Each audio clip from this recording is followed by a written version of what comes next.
안녕하세요. 네. 예, 오늘 강의할 김무현 행정사라고 합니다. 예, 반갑습니다. 예. 네. 합격을 다시 한번 축하드리고요. 네. 일단은 합격을 하셨으니까는 이제 시작이십니다. 일단 공부하시냐고 수고 많으셨는데 앞으로는 공부를 더 많이 하셔야 돼. 예. 왜냐하면 이제 저희 업무 범위가 워낙 많기 때문에 여기 있는 거를 기초로 해서 새로운 영역들에 대한 것들을 개척을 많이 하셔야 됩니다. 네. 잠시만요. 예. 그래서 공부를 많이 하셔야 되고 오늘 이렇게 강의하는 내용들은 좀 이론적인 내용들이 많을 겁니다. 아무래도 이제 저는 어떠한 이제 직업을 있었는지 이런 것도 모르겠지만은 그냥 처음이시다라는 거를 전제로 해서 다 강의를 하실 거고요. 간혹가다 이제 전에 관련된 업무를 하시거나 로펌에 계셨거나 아니면 법무사 사무실에 계셨거나 아니면 공직 생활을 하면서 관련된 어떤 업무를 했었거나라는 분들도 있으시긴 하지만 그래도 이제 모르시는 분들이 더 있으시기 때문에 가정을 해서 강의를 하도록 하겠습니다. 네네네. 지금 이게 몇 번째 강의인가요? 다른 거 선행에서 다른 거 강의 하셨죠? 이번에 하셨죠? 네네. 예. 지금 실무 교육을 하고 계신데 모든 실무 교육이 따로따로가 아니에요. 다 연결되어 있는 거예요. 연결되어 있는 거고 예를 들면 박세호 행정사님께서 인증이라든가 기업 행정을 했는데 그 내용을 잘 알아야 되지만 다른 거가 연결지어 가지고 할 수가 있고요. 연결지어서 할 수가 있고 그 내용을 알아야지만 만약 인증에 관련해서 취소가 나왔다라고 하면은 그거를 갖고 또 행정심판을 할 수가 있는 거. 오늘 또 행정심판 이런 거 하시잖아요. 그래서 연결지는 거기 때문에 또 예를 들면 출입국에 관련돼서 공부를 하셨을 거예요. 그러면은 출입국을 알아야지만 나중에 출입국 관련돼서 행정처벌인가 민원이 발생했을 때 연결져서 갈 수 있는 부분이기 때문에 제가 보기에는 이제 행정사 업무는 다 뭔가 다 이제 연결되어 있다. 어느 하나를 이렇게 알게 되면 다른 거하고 연결져서 다 할 수 있는 부분이기 때문에 이론적인 부분들이라든가 이런 걸 좀 많이 아시는 게 좋을 것 같습니다. 그래서 이제 행정사를 할 때 관련된 이론이나 이런 것도 기본인 것 같아요. 그리고 앞으로 이제 업에 뛰어들어서 하실 때는 관련된 이제 뭐라 그럴까 관련된 홈페이지 행정기관을 운영하는 홈페이지가 굉장히 많을 거예요. 그런 것들 좀 윤심해 보셔야 되고 법제처 법률 서칭하는 게 있거든요. 그거를 좀 친하게 잘 보셔야 됩니다. 거기에 다양한 법률들이 굉장히 많이 있기 때문에 저도 이제 항상 업무를 할 때는 거기에 이제 법제처에 있는 내용들을 다 숙지를 하고 하는 부분이기 때문에 법제처에 들어가서 관련된 법령을 또 공부를 하시고 하는 것들이 굉장히 중요하다라고 생각을 합니다. 네. 그리고, 법원 검찰이나 관련된 그런 거를 우리 업무가 관련이 없는 행정기관이 제외한 많은 부처가 있기 때문에 부처가 어떤 식으로 돌아가는지, 어떤 과들이 있는지, 어떤 업무를 하는 건지 이런 것들이 굉장히 중요하다고 저는 생각을 합니다. 네. 하다못해 지자체도 여러 가지 이제 홈페이지에 들어가게 되면 예를 들면 서초구다. 그러면 서초구 들어가게 되면 홈페이지 들어가시게 되면은 조직이 쭉 나와 있어요.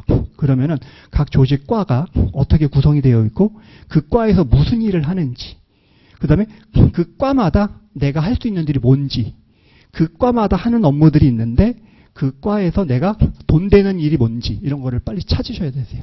그래서 홈페이지나 각 과에 들어가면 행자부도 있고 고용노동부도 있고 여러 가지 공기업도 있고 하는데 그런 홈페이지에 들어가시게 되면 내가 먹거리를 찾을 수 있는 거 업무 영역을 확장할 수 있는 것들이 굉장히 많이 있습니다. 그런 거를 공부를 하셔야 돼요. 방송통신위원회에 들어갔다 보면 이런 게 있네.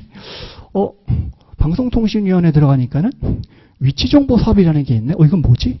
그러면 법제처에 들어가서 보셔야 돼요. 법률을 읽어보시고 이런 게 있는데 현재 또 서칭을 해보니까는 구글 같은 데 검색을 해보니까 이런 것들을 기업체에서 많이 지금 하고 있네, 관심을 갖고 있네 하면은 그걸 공부를 하셔야 되는 거예요. 예전에 우리 코로나 있을 때 마스크 있잖아요. 행정사님들이 마스크 관련해가지고 인허가하는 거로 돈을 막 대박 버신 분들 엄청 많으세요.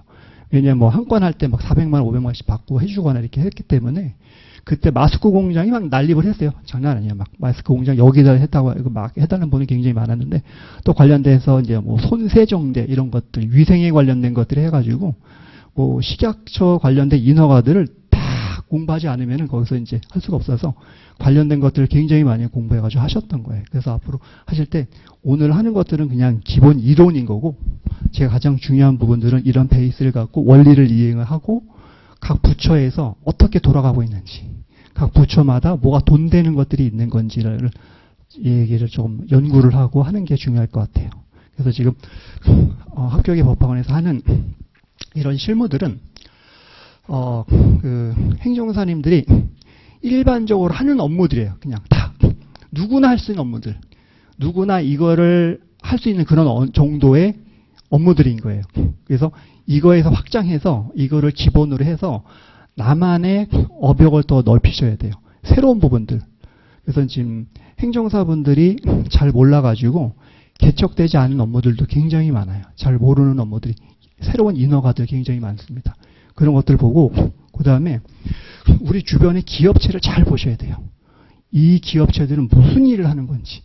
우리가 상대하는 업무들이 대부분이 소상공인과 중소기업이에요. 이 소상공인과 중소기업에 다양한 분야, 저도 모르는 새로운 분야들의 어떤 사업들이 굉장히 많아요. 막 굉장히 많이 있기 때문에 그런 것들. 뭐 화장품 사업도 있고, 뭐 무슨 회사도 있고, 뭐 관련된 뭐 AI 만드는 뭐 회사도 있고, 별 회사들이 굉장히 많이 있습니다. 그 회사들을 보시고 그 회사들이 만드는 제품, 이거가 어떤 법률을 통해 가지고 인허가를 받는지를 유심히 보셔야 되세요. 그러면 인허가 하게 되면은 인허가뿐만이 아니라 관련된 민원 행정, 관련돼서 파생되는 여러 가지 행정 처분 이런 것들. 뭐 예를 들어 이제 의료기기 같은 것도 뭐 의료기기 회사다. 그럼 의료기기법에 따라서 인허가를 받아야 돼요. 또 의료기기법에 따라서 실태조사도 받아야 되고 관련해서 실태조사 받았는데 행정처분 받게 되게 되면 행정처분 구제하는 부분도 알아야 되고 그래서 이제 지금 실무하는 것들은 다 기본적인 이론 부분이다라고 보셔야 될 것 같고 각 산업에 대한 부분들 관심, 행정기관이 어떻게 돌아가는지 이런 부분에 대한 어떤 관심 이런 것들 좀 필요하지 않을까 생각을 듭니다. 그래서 업역을 좀 많이 넓히는 부분들 스스로가 노력을 하셔야 될 것 같고요. 그래서 행정기관 들어가서 잘 보시면 잘 연구하시면 돈이 보인다. 이렇게 생각을 하시면 될 것 같아요. 네. 오늘 첫 시간인데, 전에 혹시 뭐 행정심판 같은 걸 한번 좀 해보셨다라는 분 계세요? 행정심판? 이런 것도 한번 해보셨다. 아니면 소송 업무를 해봤다. 소송 관련된 업무를 한번 해보셨다. 없으세요? 네네네. 혹시 여기 공직 계셨던 분들 계신가요? 공직 계셨던 분 안 계세요? 다 시험 하신 분들이시죠? 네네네. 첫 번째 이제 시간에 들어갈 건데요. 행정심판은 일반적으로 행정심판을 하는 이걸로 갖고 이제 행정처분을 다루는 이제 부처도 있고요. 그렇지 않은 경우도 있고 특별 행정심판도 있기 때문에 어떤 의뢰인들이 찾아오시면 보통 이제 행정처분을 받고 오시면은 뭘 갖고 오시냐면은 행정처분서를 갖고 와요. 사전통지서나 이런 걸 갖고 왔단 말이에요. 행정기관에서 받은 서류들을 갖고 와요.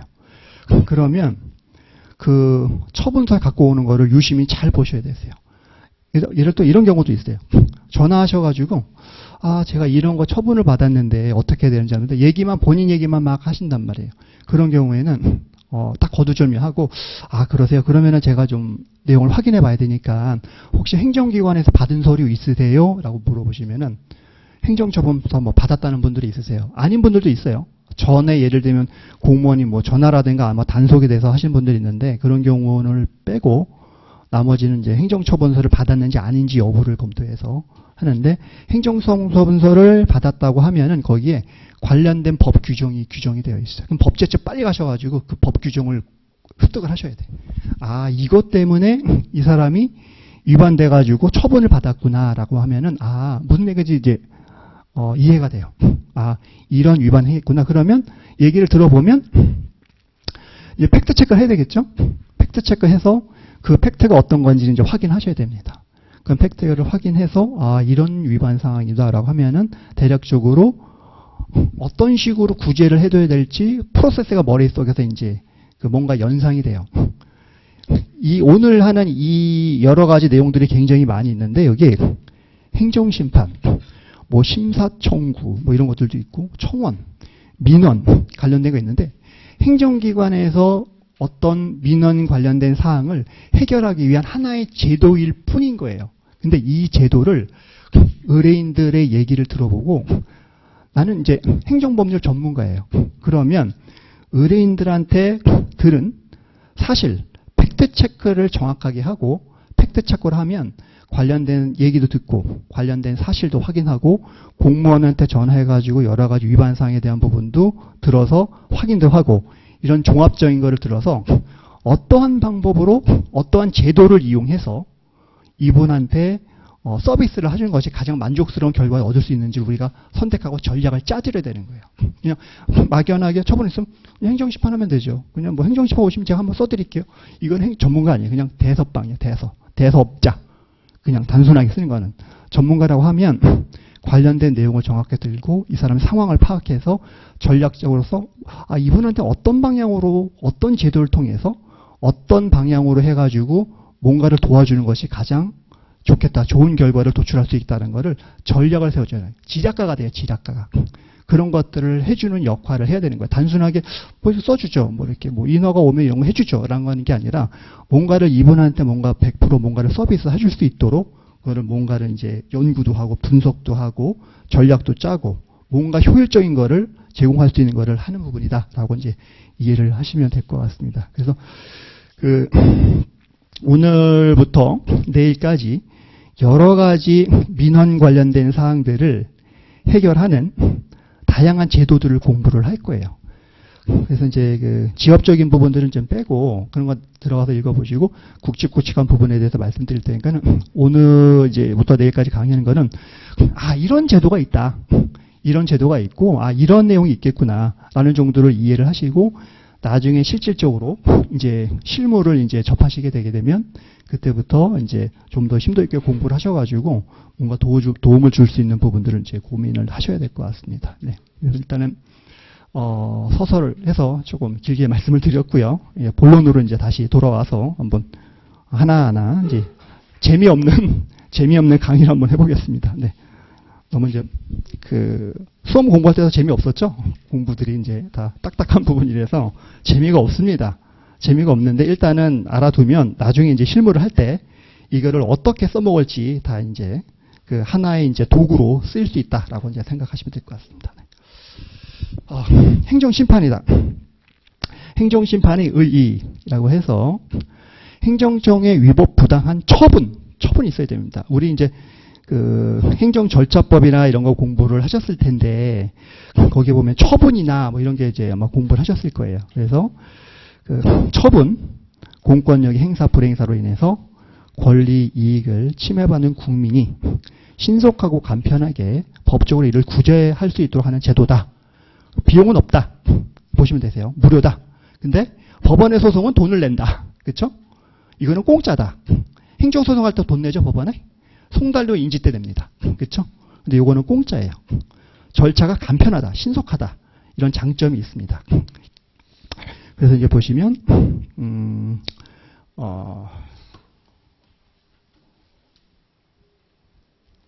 책을 보셔도 되고 칠판을 보셔도 되고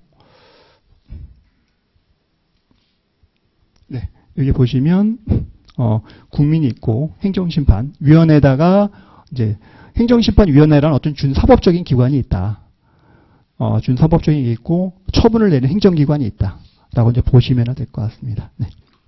그래서 행정기관이 한 각종 행정처분에 대해 불복하는 경우 이의를 제기할 수 있는 절차는 크게 민원, 행정소송, 행정심판 등 있습니다.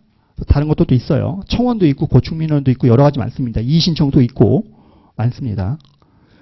그런 여러 가지 제도를 통해서 우리가 해결할 수 있어요.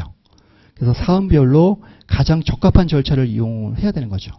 그래서 일반적으로는 행정심판은 결정을 이제 권고 형식으로 내리는 민원에 비해 행정기관을 구속하는 강력한 법적 처분이 있다.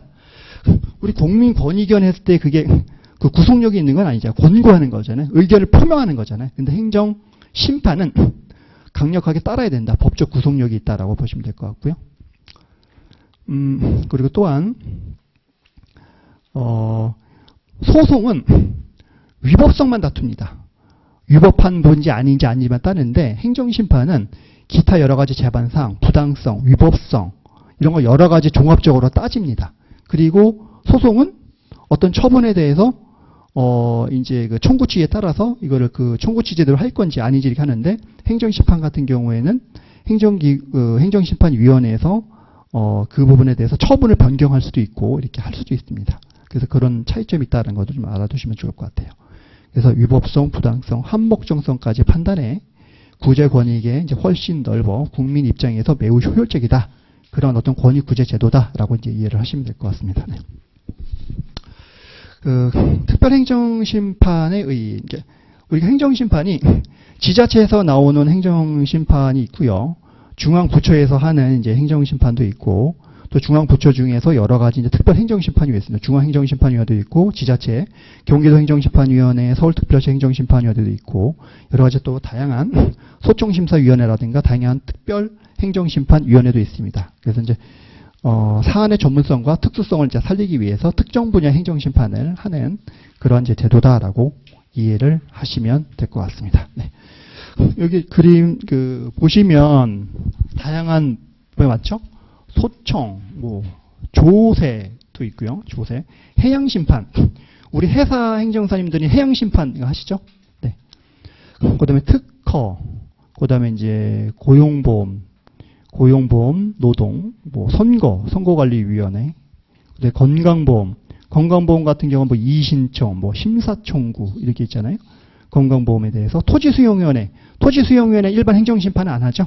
이건 수용이기 때문에 그 수용 재결 또는 이의 재결을 통해 가지고 하기 때문에 이건 특별행정심판이다. 그래서 각 처분에 따라서 행정심판을 특별하게 하는 행정심판 제도가 또 별도로 있다라고 이해를 하시면 될 것 같습니다. 밑에 내용을 보시면 그 조세심판원도 있고요. 고용노동부의 이제 보험심사위원회도 있고 특허심판원, 산재심사 하시죠. 그다음 보건복지부 소속의 건강문제조정심의위원회, 이게 행정심판위원회, 특별행정심판위원회, 중앙토지수용위원회 있죠. 그다음에 공정거래위원회에서 이의신청이 공정거래위원회 하는 이의신청이 특별행정심판의 하나예요. 그다음에 소총심사위원회에 이제 소총 제기하는 거, 군인 같은 경우도 별도로 소총심사가 별도로 있습니다. 그래서 이렇게 특별행정심판이 있다. 우리가 행정사들이 개입할 수 있는 여러 가지 재판과 유사한 준사법적인 여러 가지 이제 기관들이 굉장히 많다. 그래서 행정사님들은 이런 기관에 대한 부분들을 공부를 하셔야 돼요. 그 다음에 이런 행정기관에서 하는 관련된 법률도 공부를 하셔야 되는 거예요. 기관도 이해되고 해당 공무원이 처리를 하는 법률도 이해를 해야 되고 이 관련된 사례도 봐셔야 돼요. 이런 홈페이지에 들어가시면 관련된 법원에 우리 들어가게 되면 대법원 판결이 있죠. 판결 사례 있잖아요. 마찬가지예요. 이런 데도 사례를 다 올려놨어요. 그런 거를 읽어보면서 이런 사건들이 있구나. 어떤 식으로 해결했다는 걸 알게 되는 거죠. 네. 군인 같은 경우에도 이제 군인 인사는 중앙군인 이제 소총심사위원회에서 하고 있고요. 네. 그다음에 강업조정위원회 산자부에 있고 이제 검찰, 경찰, 법원 이런 재판제도도 있고요. 네. 그래서 보시면 될 것 같고요. 행정심판은 대한민국에 있는 모든 행정기구에서 나오는 이제 처분에서 하기 때문에 뭐 시험에 불합격했어요, 뭐 이런 것들도 하고요. 정보를 공개해달라고 하는데 거부 처분하거나 이런 부분에 대해서 또 영업정지, 우리 식당 이런데 이런 부분들. 이게 보시면 알겠지만 우리가 이제 집만 나가게 되면 우리 눈에 보이는 모든 거래처들, 업체들이 다 우리 행정사들 거래처래요. 아파트만 나가게 되면 막 식당이 있어요. 식당이 막 널렸어요. 그쵸? 다 영업 허가 신고 받아야 돼요. 행정기관의 지휘 감독을 받아요. 다. 그쵸? 병원도 엄청 많아요. 그쵸? 헬스장도 엄청 많아요. 체육시설법 관련해서 처분받고 다 해요. 그쵸? 나가게 되면은 다 미용실, 이용실 이런 것도 다, 그런 거 다 행정 관련된 부분이고, 인허가를 받아야 되는 거예요. 다. 그쵸? 우리 서울대 요 앞에만 나가도 여러 가지 상가들 굉장히 많이 있습니다. 다 행정기관에 인허가 받고 하는 거예요. 다 행정사들 거래처예요. 다니시면서 나중에 영업하셔야 돼요. 다. 가셔가지고. 네. 팁 드리면, 저 같은 경우에는 제 관할 지역에 중앙요식업협회에서 제가 자문으로 들어가가지고 그 지역에 있는 일대의 요식업협회하고 소상공인들 관리를 하고 있어요. 그렇게 해서 하셔야 돼요. 온라인만 보고 온라인만 영업을 하시면 안 돼요. 블로그만 쓴다고 해가지고 손님이 찾아오지 않아요. 많이 노력을 하셔야 돼요. 그래서 여러 가지 단체도 들어가서 활동도 하시고, 뭐 비즈니스 모임, 저 조차 모임도 하거든요. 그 기업인들하고 아침에 조차 모임 하는데, 그것도 회비 막 1년에 뭐 300만 원, 400만 원씩 내고 활동을 해요. 들어가가지고 활동도 하고 여러 가지 모임도 하시고. 제 개인적으로는 마케팅이 한 30% 정도가 온라인에서 오는 거고, 제 경우 같은 경우 70%가 다 지인 아니면 이제 제가 활동하는 부분에 대해서 뭔가를 관련해서 같이 하시는 분들, 아니면 저하고 같이 뭔가 아는 분들, 뭐 세무사, 변리사 이런 분들 통해서 아시거나, 아니면 다른 행정사님들, 더 이런 거 잘 못해요. 좀 같이 해주세요라 가지고 같이 팀워크를 이뤄가지고 하는 행정사님들 통해서 하시는 분이 되게 많아요. 온라인은 한 30%밖에 안 되는 것 같아요. 저 같은 경우에. 그래서 많이 다니시고 영업도 하시고, 많이 나의 상품의 가치, 전문 자격증은요. 자격증은 그냥 도구예요. 도구. 이 도구를 어떻게 이용하느냐에 따라서 그냥 삽이 될 수도 있고, 포크레인이 될 수도 있고, 아니면 다이너마이트가 될 수도 있어요. 이거 어떻게 이용하고 하느냐. 구슬도 서말해야 꿰야지 보배가 되는 거지. 그렇죠? 그래서 그런 거를 잘 활용하시는 방법으로 해서 영업도 잘 하셔서 하시면은 큰 이제 수익을 할 수가 있다. 그래서 이거 잘 못하시면 자꾸 딴 거를 딴 데로 눈을 돌려. 이거 안 되는데 가맹거사 한번 따볼까? 이거 안 되는데 손해사정산을 더 냈어야 되는 거 아니야? 이렇게 딴 거를 봐. 근데 내 거를 집중해가지고 업역이 확장되는 분은 지금 당장 이거 하기도 바빠. 왜냐면 여기서 행정사만으로 이면 막 들어오니까. 정신이 없어요. 다른 걸 눈을 돌릴 새가 없어요. 근데 그거 잘 안 되시는 분들은 이게 자꾸 걱정이 생기는 거야. 이거 부족한데 뭔가 부족한 것 같아 라고 하면 딴 데로 자꾸 눈을 돌리는 거예요. 그런 것들이 되지 않도록 뭔가를 잘 하셔야 되지 않을까 생각이 듭니다. 그래서 이제 다양한 우리 주변에 있는데 다양한 업체들이 다 우리 거래처다 이렇게 이해를 하시면 될 것 같아요. 그래서 행정심판이란 행정청의 위법부당한 처분으로 권리를 지배받은 국민을 위한 권리구제제도다라고 보시면 될 것 같아요. 그래서 처분이란 또 나와 있죠. 행정청의 공법상 행위로서 법규에 의해서 국민에게 특정한 권리를 설정하여 주거나 의무를 부담하는 것과 국민의 권리 의무에 직접적으로 관계되는 행정행위를 말한다. 이런 것들. 부작이란 행정청의 당사자의 신청에 대하여 상당 기간 일정한 처분을 하여야 할 법률상 의무가 있음에도 불구하고 이를 하지 아니한 것을 말한다. 보시면 될 것 같아요. 행정심판 청구기간. 이게 불변기한이라고 하잖아요. 이거를 만약에 나중에 이제 실문을 하시면 의뢰인들이 딱 오셨어요. 행정처분서 갖고 오셨어요. 이거 언제 받으셨어요? 얘기하는 게 가장 중요해요. 그런 다음에 언제 받았는지를 처분서에 메모를 해놓고 내 휴대폰 다이얼에다 꼭 기억해가지고 알람을 설정해서 해야 돼요. 바쁘다가 보니까 행정심판 청구서를 언제 넣어야 되는데 깜빡하고 못 넣은 거예요. 그러면은 불변기한 지나게 되면은 못 넣어요. 그거는 이제 끝난 거예요. 그 사건은 내가 다 물어줘야 돼. 제가 행정사 하기 전에 법무법인에서 한 12년 정도 근무를 했어요. 그러면 변호사들이 예를 들면 이제 원심 판결, 1심 판결이 끝나면 손님들이 항소한다고 해요. 항소. 그러면 항소장을 써요. 써가지고 여직원한테 보통 줘요. 여직원이 주면은 여직원이 가방에 넣고 막 다녀요. 근데 여직원이 법원에 접수하다 보니까는 문서 여러 가지 많아요. 근데 항소장은 대부분 다 한 장이야. 그냥 간단하게 써서 내는데, 근데 이거를 모르는 거예요. 깜빡하고 제출을 안 한 거예요. 그래서 제출을 안 하니까 또 법원 같은 경우는 짧잖아요. 2주잖아요. 금방 시간 가버리는 거예요. 우리는 뭐 90일에 이렇게 되는데, 그럼 나버리니까는 의뢰인들이, 왜 항소장 접수를 왜 안 하셨죠? 이미 끝났는데? 그럼 난리 난 거예요. 다 물어줘야 돼요. 그거는 다. 그래서 이런 것들 잘 체크를 하셔야 돼요. 이런 사건이 되지 않도록. 그래서 불변기한 체크를 정확히 잘 해줘야 된다. 넘기셔서, 그리고 행정심판은 취소를 구하는 거, 의무, 무효 확인 이렇게 있는데, 웬만하면 취소를 구하는 거 해서 불변기한 내에 하셔야지, 이거를 그냥 도과해버려서, 그래서 어쩔 수 없이 90일 이내에 해야 되는데, 취소 행정심판을 넣을 수가 없는 거예요. 그러면 어쩔 수 없이 무효 확인 누르시는 분들이 있거든요. 근데 사실상 아시죠? 공부하실 때 우리 배우셨죠? 중대 명백성 입증하는 게 쉬운가요? 쉽지 않아요. 거의 행정심판 안 됩니다. 그거는 쉽지가 않아요. 중대 명백성 이런 것들 입증하는 것들이 사실상 쉽지가 않아요. 그래서 취소를 구하는 걸로 하셔야 된다. 이렇게 보시면 될 것 같아요. 취소, 무효 확인 등은 이제 불변기한이 제한이 없잖아요. 의무 이행들이나 이런 것들. 그 다음에 이제 행정심판 청구 대상이 이제 아닌 것들, 이제 각하 대상. 요건을 잘 봐야 돼, 요건. 예를 들면, 어디 무도회에 들어가야 되는데, 남자는 정장을 입고 가야 되고, 여성들도 이제 여러 가지 이제 예쁜 옷은 드레스 같은 거를 다 입고 들어가셔야 되는데, 추리닝 입고 들어가신대. 안 돼요. 그렇죠? 그래서 행정청이 아닌 이제 그런 여러 가지 이제 심사 요건에 맞지 않는지를 보셔야 됩니다. 행정청이 아닌 경우, 뭐, 이런 개인 회사, 뭐, 사립대학, 이런 경우들 있죠. 그래서 행정청인지 아닌지를 보셔야 될 것 같고요. 그리고 어떤 것들은 행정청으로 보이지만, 그 처분 자체가 계약에 의해서 발생되는 경우들이 있어요. 계약에 의해서.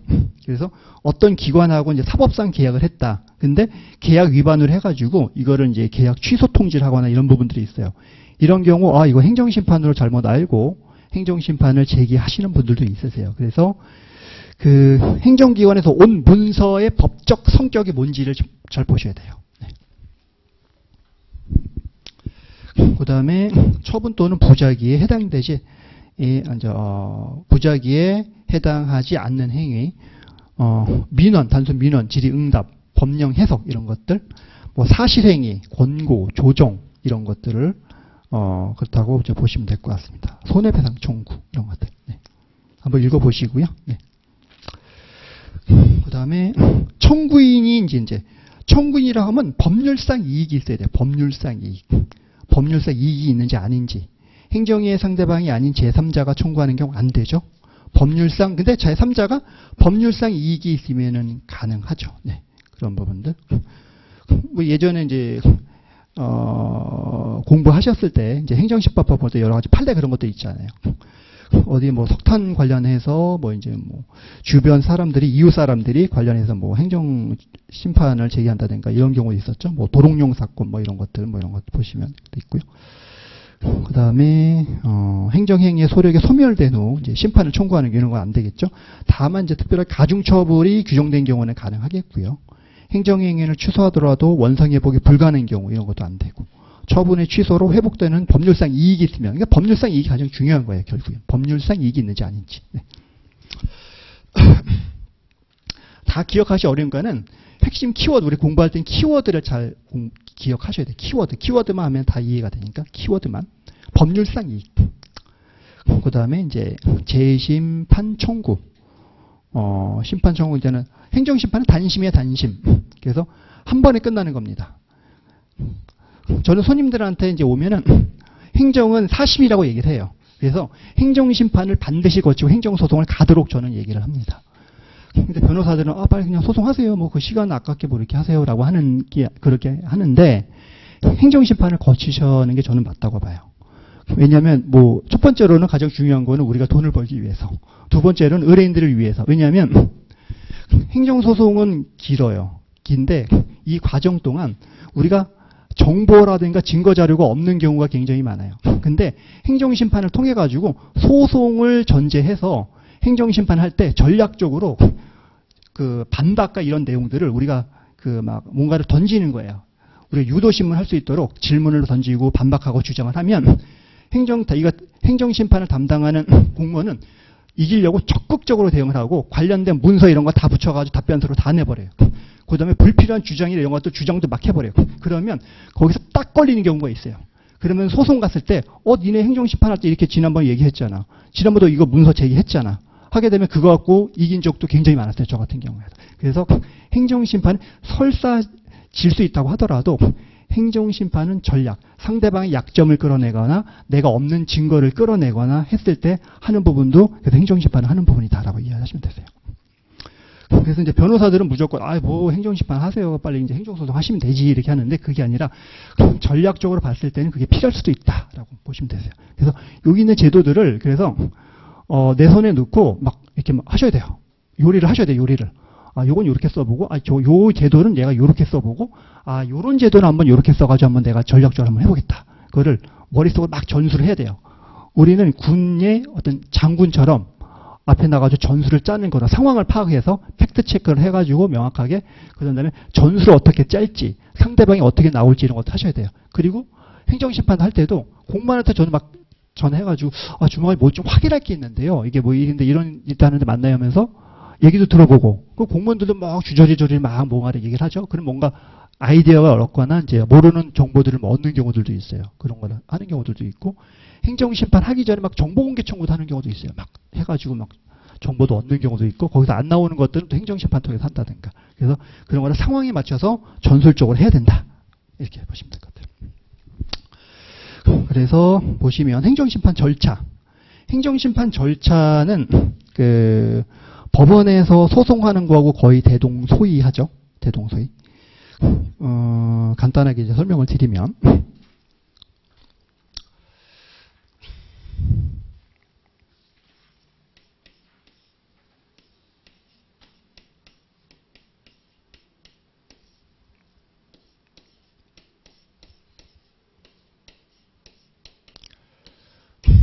행정심판위원회도 이제 법원도 있어요. 근데 나눠서 보면 행정심판위원회 우리가 이제 청구서를 작성해서 제출을 합니다. 청구서를. 법원은 뭘 하죠? 소장을 내요. 소장. 그러면서 시작을 하는 거예요.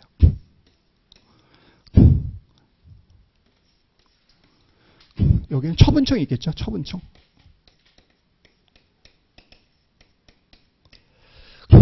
그러면 소장을 제출하면 상대방은 이거를 읽어보고 답변서를 내겠죠. 답변서. 답변서를 제출하면서 플러스 관련된 증거도 같이 제출하겠죠. 법적으로 싸울 땐 3위일체가 맞아야 돼요. 팩트.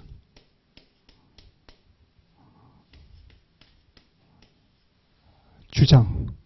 있어야 되고, 팩트가 요 같은 거, 같은 모습 이렇게 같은 걸 하나로 보고, 플러스, 그 다음에 주장이 있고, 증거 있어야 되고, 법리가 있어야 돼요. 법률 전문가는 문서를 작성할 때 이거를 다 해야 돼요. 이거를. 행정심판을 쓰든, 어떤 민원서를 쓰든, 이게 맞아야 돼요. 팩트 체크를 하고, 거기서 팩트 체크를 통해서 이 팩트 체크는 어떻게 보게 되면은 뭐 증거 조사도 같이 있게 되는 거죠. 이런 걸 다 해서 나온 거를 해서 맞춰서 법리까지, 주장까지 다 맞춰서 해야 되는 겁니다. 제가 예전에 이제 법무법인에 있을 때 이제 변호사들이 이제 대표 변호사한테 맨날 깨져요. 서면을 검토해 대표 변호사가. 김변, 뭐 하는 거예요 지금? 밖에 있는 사무장보다 서면을 못 써? 이게 뭐 하는 거예요 지금? 주장면 하면 뭐해? 증거가 없잖아, 증거. 논리가 없잖아. 단순하게 주장만 하면 뭐해? 맨날 깨져요, 막. 변호사들이. 그래서. 그런 것처럼 다 맞춰서 이게 다 맞아야 됩니다. 그래서 행정심판은 서면 공방이 막 이루어져요. 법원도 마찬가지예요. 소장 내면 법원에다가 처분청에서 답변서 써내요. 서면 공방을 막 해요. 근데 다만 법원 같은 경우에는 쟁점을 정리하거나 뭐 하기 위해서 준비기라든가 변론기를 열어가지고 하지만 행정심판은 서면 공방만 한다. 그리고 나중에 위원회들이 모여가지고 심리기일을 정한다. 심리기일에서 뭔가 이제 결정이 나는 거죠. 결정이 나서 이제 재결을 하게 되는 그런 시스템이다. 라고 이해를 하시면 될 것 같습니다. 그래서 밑에 있는 거 1번, 2번, 3번 총구서, 답변서, 송달, 보충서면, 심리기일 한 번쯤 쭉 읽어보세요. 그래서 보충서면은 반박서면이에요. 서면, 반박서면 이렇게. 그리고 구술심리는 신청해야 돼요. 법원처럼 언제 나오세요라고 하는 게 아니라 내가 구술심리 하고 싶어요 그래가지고 구술심리 신청을 하면 행정심판위원회에서 허가를 내주면 갈 수 있는 거예요. 아니면 못 가요. 허가를 해줍니다. 그렇게 해서 결과가 나게 되면 재결서라고 해서 법원 같으면 판결서예요. 판결서. 재결서를 송달해 주는 거예요. 네.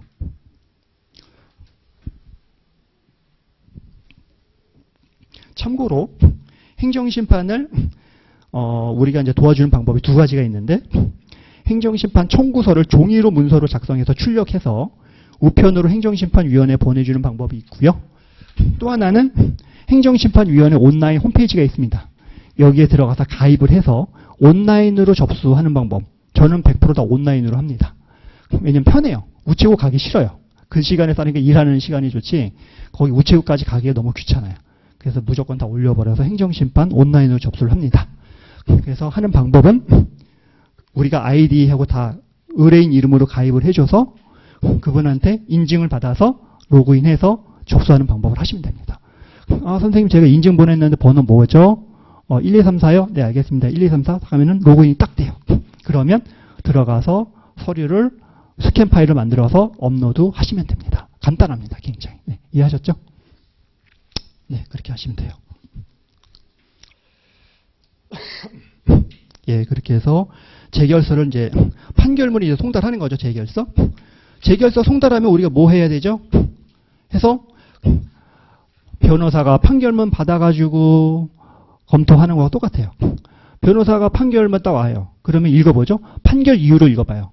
이겼으면 왜 이겼는지, 졌으면 왜 졌는지 읽어봐서 행정서도 마찬가지. 재결서가 딱 왔어요.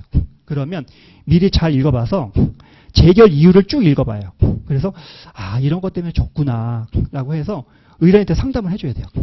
아 선생님 재결서를 읽어봤는데 이런 부분에 대해서 우리가 졌네요.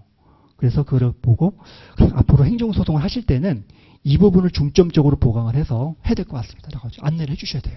그래서 아시는 변호사님 있으면은 그분한테 나든가 아니면 이분들이 제가 말주변이 없어가지고요. 행정사님이 좀 변호사님한테 같이 얘기 좀 해주시면 안 돼요? 이런 분들도 있어요. 그럼 얘기해 주시면 돼요. 변호사한테. 그럼 변호사가 좋아해요. 같이 이렇게 하게 되게 되면 의뢰인들 앉혀놓고 말 안 되는 사람 얘기 듣는 것보다는 이미 사건 한 사람한테 브리핑을 싹 해주게 되면은 깔끔하고 변호사도 굉장히 좋아요. 그렇게 해서 하시는 게 편할 수도 있어요. 그렇게 해서 이제 그 내용을 분석을 해서 다음 절차로 갈 수 있도록 해주시는 겁니다.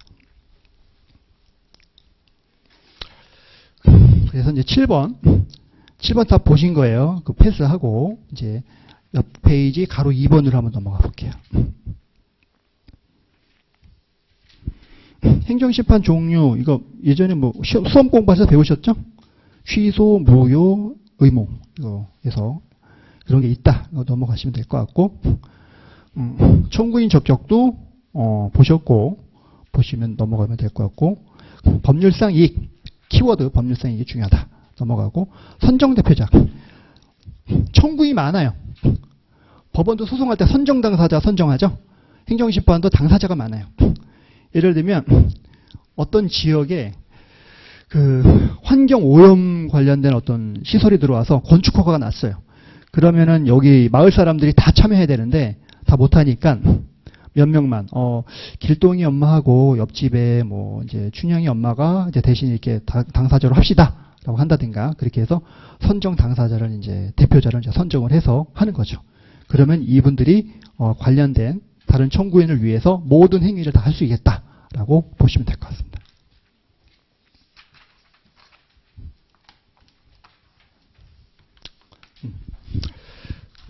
그다음에 이제 청구인의 승계. 청구인이 이제 재판을 하다가 돌아가셨어요. 소송도 마찬가지예요. 소송도 그렇게 합니다. 똑같이. 그러면 상속인이나 그 밖의 법령에 따라서 심판 청구 대상이 되는 권리나 이익을 승계한 자가 청구인의 지위를 승계한다. 청구인이 합병에 따라 소멸했을 때에는 합병 후 존속하는 법인이나 합병에 따라 설립된 법인이 청구인의 지위를 승계한다. 그래서 이런 게 있다라고 이해하시면 될 것 같고요. 승계한 자는 위원회에 서면으로 그 사유를 신고한다. 그렇게 하시면 될 것 같고, 관련된 어떤 합병이라든가 관련된 사실이 있음을 증명하는 서류를 서면을 제출해야 된다. 이 정도까지 보시고 넘어가겠습니다. 네. 그 다음에 옆에 4번으로 넘어갈게요. 피청구인의 적격. 행정심판은 처분을 한 행정청을 피청구인으로 하는 거죠.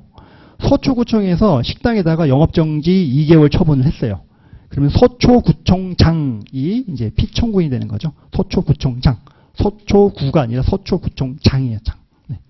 다만 심판 청구의 대상과 관계되는 권한이 다른 행정청에 승계된 경우에는 권한을 승계한 행정청을 피청구인으로 한다.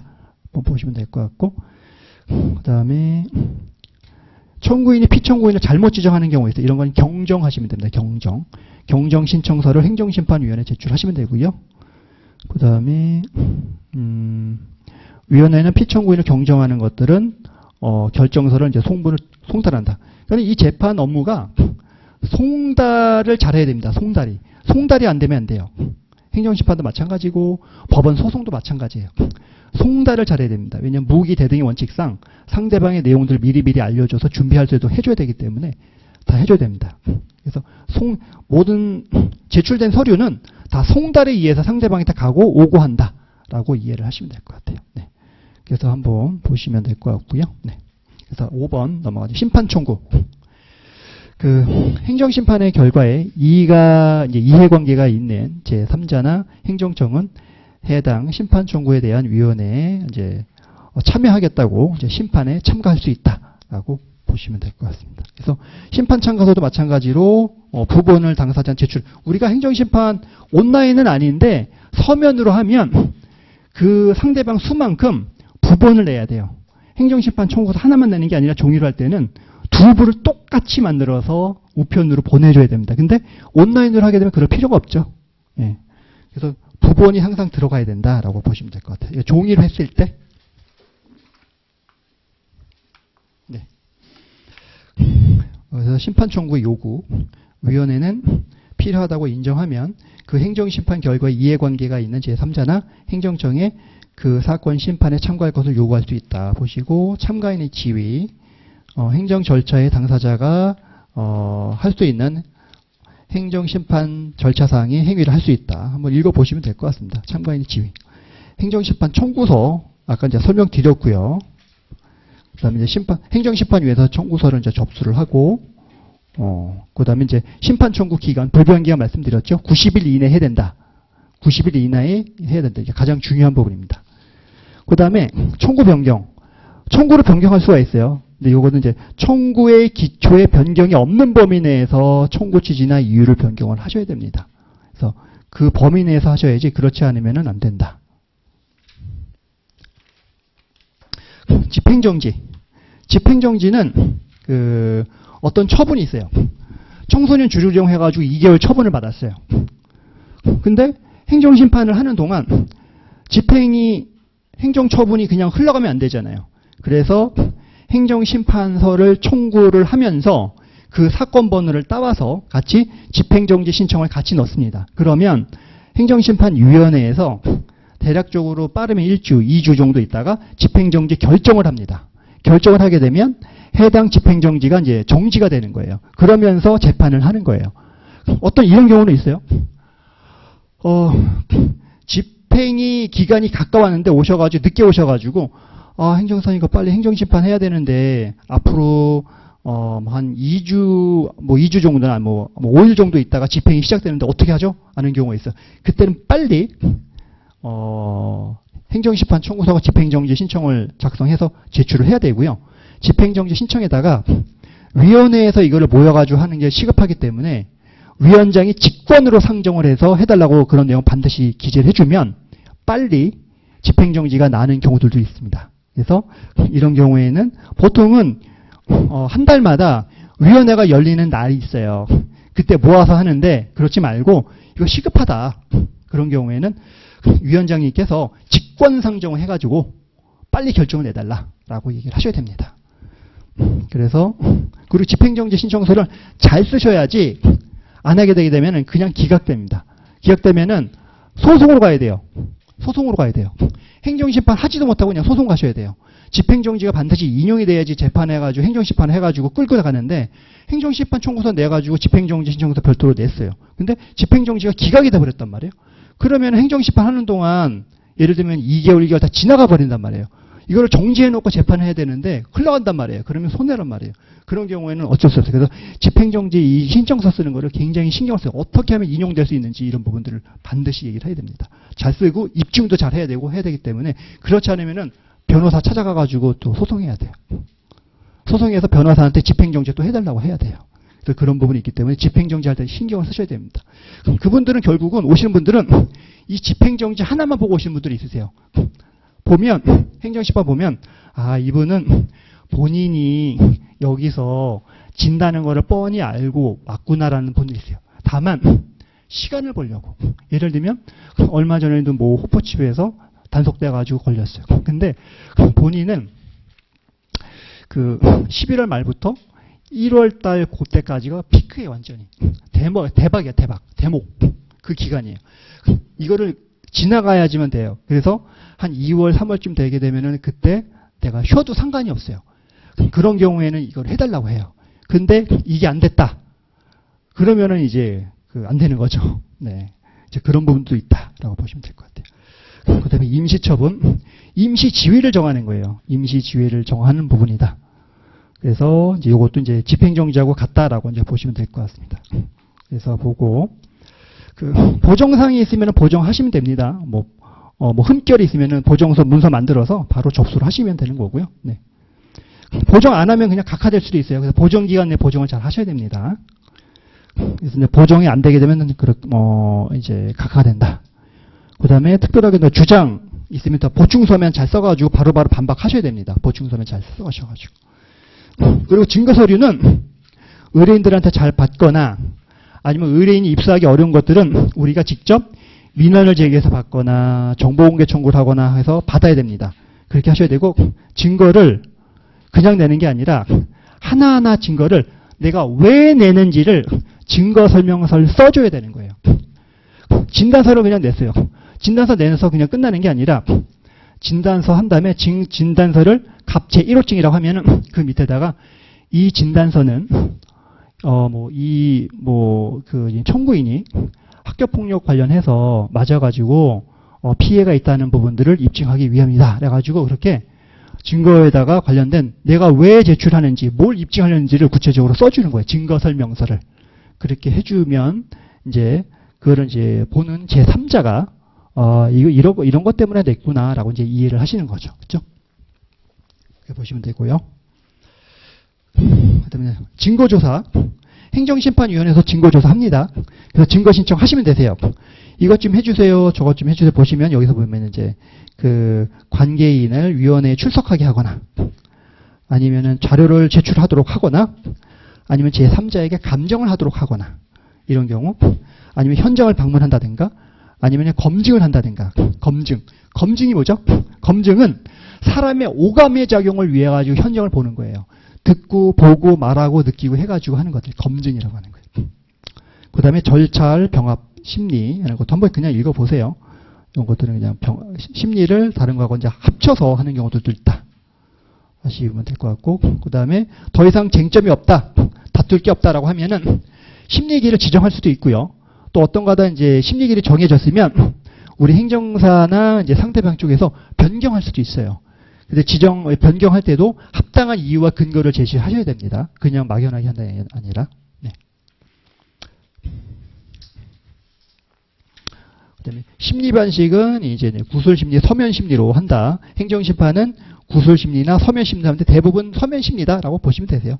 서면을 통해서 공방을 한다. 보시면 될 것 같습니다. 위원회에서 위원이 발언한 내용은 비공개다라고 한번 보시면 될 것 같고요. 심판 청구 냈는데 내가 취할 수도 있습니다. 나중에 개별적인 사정에 의해서 원만하게 해결되거나 이런 경우 이제 취하도 할 수도 있다라고 보시면 될 것 같습니다. 그 다음에 이제 재결. 재결 같은 경우에는 이제 우리 이제 행정심판할 때 이제 법원처럼 판결이죠. 그래서 위원회는 심판 촉구가 적법하지 않으면 그 심판 촉구 각하를 하고요. 심판 청구가 이유가 없다고 인정하게 되면 기각을 하는 겁니다. 그렇죠? 그 다음에 또 다른 처분을 변경하거나 처분을 다른 처분으로 변경하는 것을 피청구인에게 이제 명한다. 그래서 행정심판위원회에서는 어떤 처분이 있으면 처분을 변경해서 그 행정기관한테 이렇게 하라고 또 할 수도 있어요. 근데 법원은 그게 안 되죠. 그래서 행정심판이 좋을 수도 있어요. 예를 들면 영업정지 2개월이 나왔어요. 근데 법원에서는 영업정지 2개월 처분을 취소한다. 이거를 판단하는데 행정심판위원회에서는 영업정지 2개월을 취소하고 처분을 감경하여 영업정지 7일로 감경한다. 이렇게 바꿀 수가 있는 거죠. 그렇게 해서 행정심판 관련해서 쭉 한번 말씀을 드렸고요. 네. 그래서 이론적인 부분이니까 이 내용은 어떻게 보면 이제 행정심판법이 있어요. 행정심판법을 되게 핵심적인 것만 발췌한 거예요.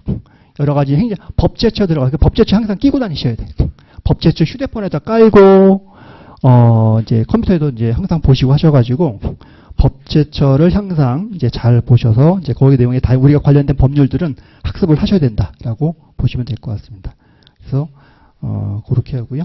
네, 첫 번째 시간은 그렇게 해서 마무리를 하고 두 번째 시간 잠깐 쉬었다가 진행하도록 하겠습니다. 네.